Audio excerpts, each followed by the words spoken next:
Good evening, everyone. Welcome to Real Estatically Speaking and More. I'm your host, Karen Polk, and this episode is about the well the Realtor's open house.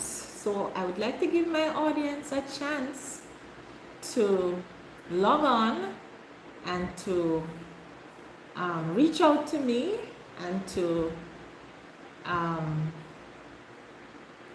ask me questions, as a realtor, and we can take it from there. So, make it quickly, make it as quick as possible. You can type your questions in the chat, and we can get going.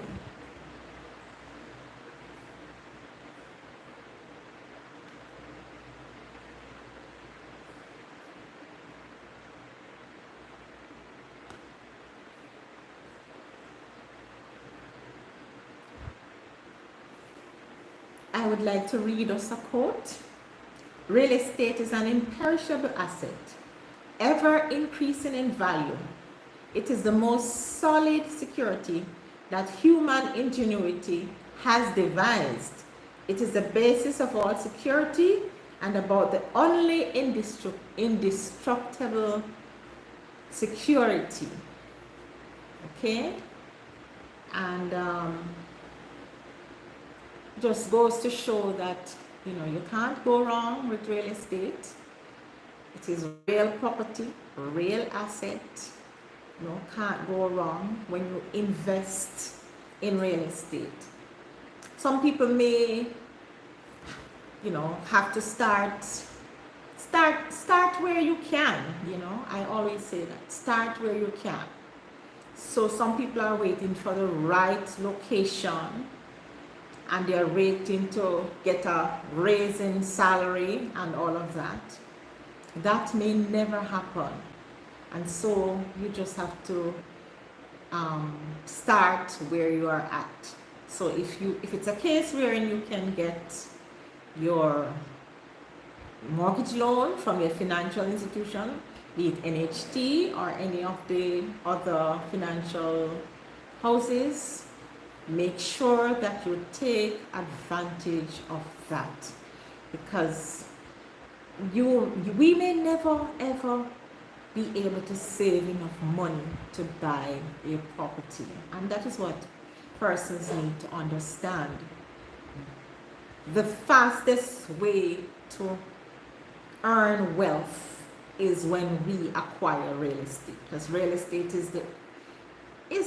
I think is the only asset, if not, that accumulates or appreciates in value, the way real estate, the way it does, right? And if you study those persons who acquire wealth, so they may be in business, but if you're in business and you're just earning the money and just putting it in the bank, the kind of interest that you earn on that security, if you keep it there without investing it in other assets like real property, you may never be able to accumulate the kind of wealth that in a shorter space of time than if you just put it on some financial instruments.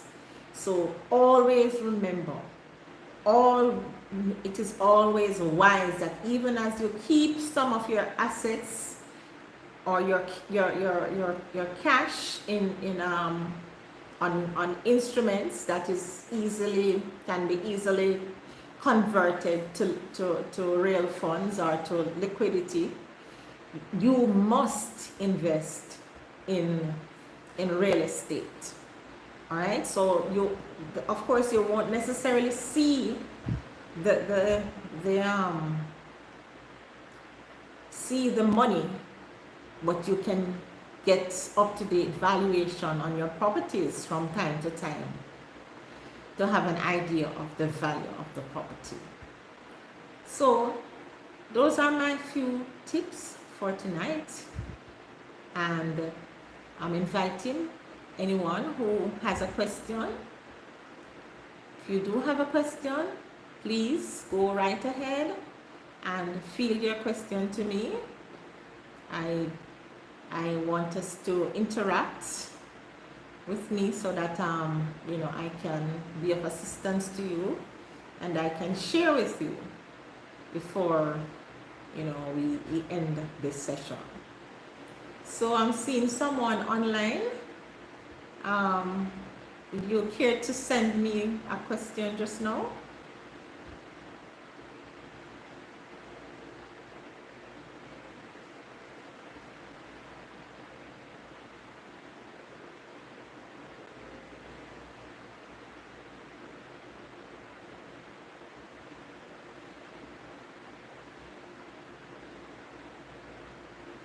Good night, Christopher. We're happy to have you. Do you have a question for me? It's real estate or your realtor's open house. And many times persons might see us as realtors and they have never, apart from us listing and selling properties and so on, they may never ever know the magnitude of the work that we have to do as realtors. So if there's any, thank you Christopher. I saw your comment that you have been watching my videos and that they're very informative. Thank you. I hope you have been sharing them and I hope you subscribe, and I welcome your comments as well in whenever you watch the videos. Is there any question you want to ask me specifically tonight as a realtor? Or I could ask you a question. Do you already own your own home? Or any kind of property? If it's not necessarily a home, but you could own a piece of land and you may want to know how to go about building on it and so on. You can just field me that question, Christopher.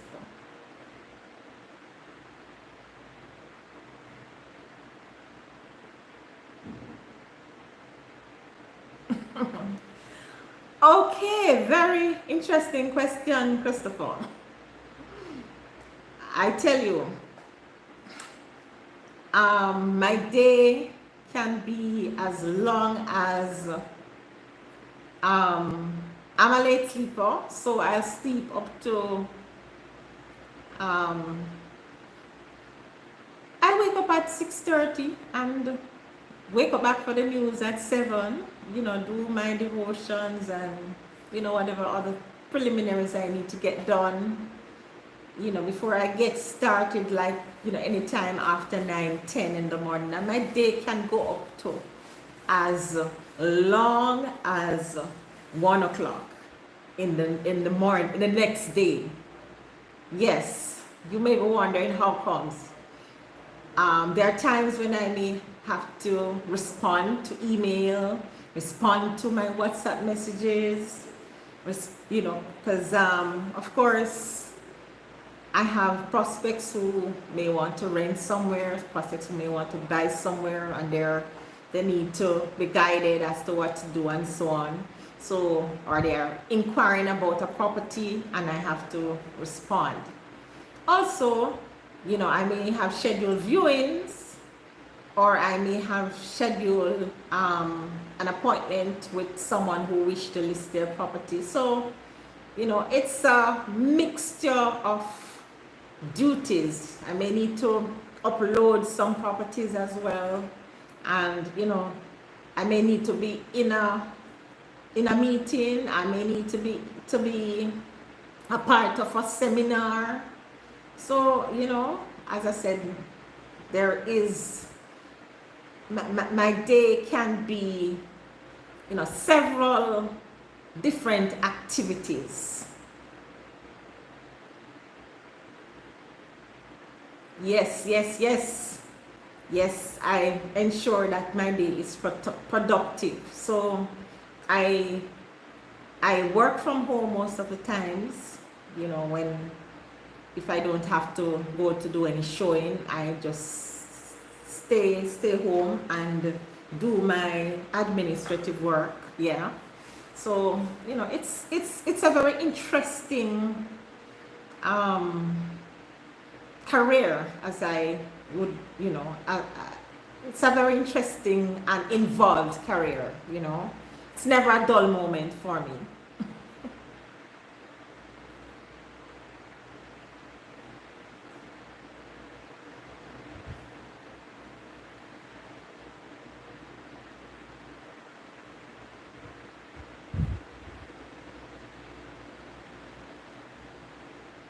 All right, so I'm not seeing any more questions, but what I'd like to add as well,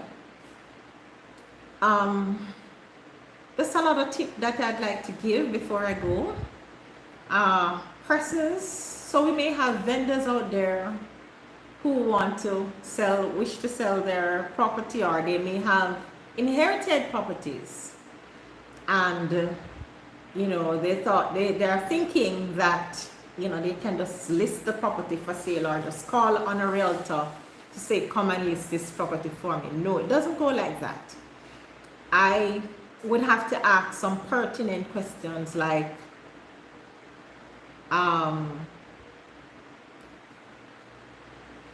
is your name on the title, or what are the names on the title? So if your name is not on the title of a property, then if this property was willed to you, right, or if you're trying to acquire this property, for instance, your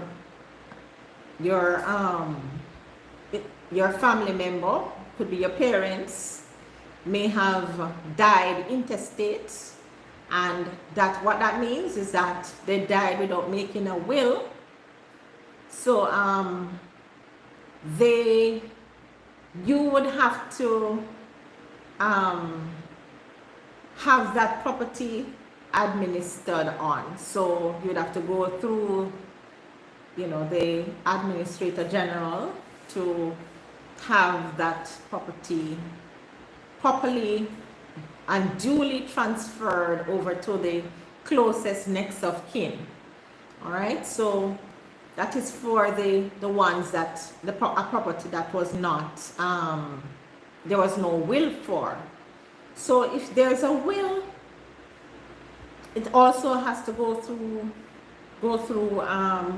has to be administered on as well and be duly transferred to the persons to which the property was bequeathed, or it was handed over to, or who inherited it, right? So you cannot list a property, or even if you list it, you will not be able to transfer it without it being properly transferred to the person who this property belongs to. You also have situations where a property belongs to a wife and a husband, or two persons. It doesn't have to be a wife and a husband, but one of the persons died. So dependent on the tenancy, so we have tenancy in common and we have joint tenancy, right? So with a joint tenancy, the property automatically goes to the next surviving party on the title. However, with a tenancy in common, the person who dies, their portion of the property goes to their estate, and that has to be administered on. So usually, you know, you would have to get an attorney involved to sort that out in order to have the property listed. And if it's a case wherein you know, both of you have agreed to sell it, meaning the other party along with yourself you have both agreed to sell the property after you after your name is added to the title, then you know you can um, go ahead and list it at that point. But anything of that nature that needs to be sorted out before has to be done before the property can be listed for sale. For rental, it's a bit different, right? Because the surviving party can still rent the property. And you know, my job as a realtor involves guiding my clients in terms of getting their property ready for sale or for rental, right? So it's not something that you just get up and just put your property on the market. Yes, sometimes it will go, yeah, but you know, it takes a skill of a realtor to guide you, because not everybody has that eye or that knack in terms of, you know, making your property more presentable, that when that tenant, you know, prospective tenant comes along, they will want to rent your property readily, or you get decent tenants. Yes, you can get tenants, you know, but a lot of times, you know, you may not attract the right type of tenant, and then you start complaining that you're not getting any rent and what have you, because, you know, the tenant you chose was not the ideal tenant for you, right? So you know, in terms of even the state of the house, so I have been around landlords who they take me to show me the property, and the property is the walls are soiled, and this is how they want to rent the property. And I have to guide them and say, no, this is not, remember that you're not selling the property, you're renting it, and it must be in a tenantable state. And so, you know, it's my duty to guide them to have the property properly painted and handed over to the tenant in a very good and decent condition.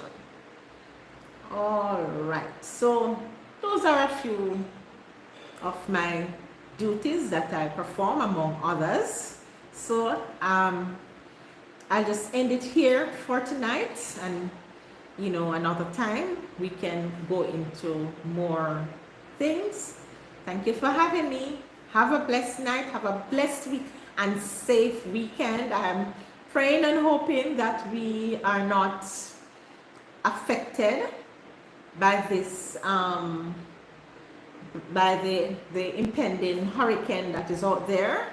So be safe, you know, do what you need to do to keep your family and yourself safe.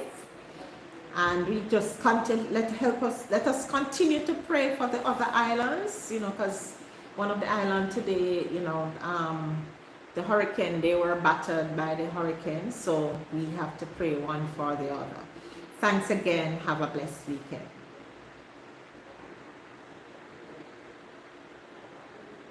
Thank you, Chris. All the very best.